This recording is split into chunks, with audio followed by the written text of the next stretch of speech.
Looking at the seductive prostitute on the bed, I was very satisfied with her performance just now. Just as I was about to wake her up for another round, the front door of my house was suddenly kicked open. Hands, motherfucker! You smiling now, bitch? A group of people with weapons pinned me to the ground, handcuffed my hands, and warned me not to move. It turned out to be a joint arrest by the FBI and DEA. They questioned me about what I had done to the woman on the bed. I just smiled and said nothing. Then they searched my house and found large quantities of contraband and 2 heavy weapons. Fuck is this, Jimbo?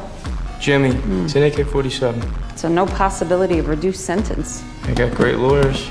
They turn water into wine? They really underestimated the strength of my legal team. However, embarrassingly, I was still thrown into prison. But I didn't care at all. My father would soon get me out. However, for the sake of the family's interests, he made a deal with the prosecutor. As long as I pleaded guilty in court, I would be sentenced to 5 years. If I behaved well in prison, I could get out in less than 2 years. But something unexpected happened in court. I admitted to all the crimes as my father instructed, but the judge ruled that my possession of heavy weapons was solely to protect my contraband, and therefore sentenced me to 10 years. The moment I heard the verdict, both my father and I realized we had been deceived by the prosecutor. 10 years? 10 fucking years? Are you kidding me?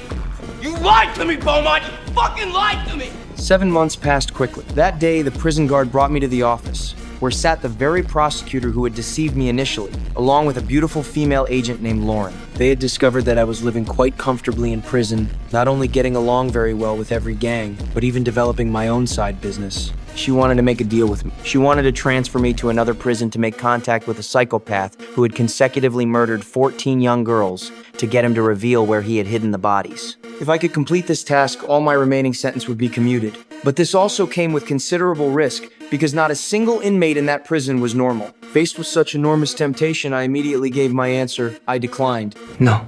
Because I had already been deceived by them once, I didn't know if there were other traps involved. The female agent didn't insist, but before leaving, she left the psychopath's file with me and told me that if I missed this opportunity, I would have to serve the full 10 years in prison. That night, the agent's words kept repeating in my mind. I finally couldn't resist opening that file. The next day, I told my father about this matter, but he was vehemently opposed. He knew that prison was full of lunatics, and if I went there, I might be trapped there forever. He asked me to give him some time. He would find a way to get me out of prison as soon as possible. But unexpectedly, an accident happened soon after. I learned from my mother that my father had fallen seriously ill because of my situation. He could no longer take care of himself. He told me you got some way of getting out of here earlier than the 10 years.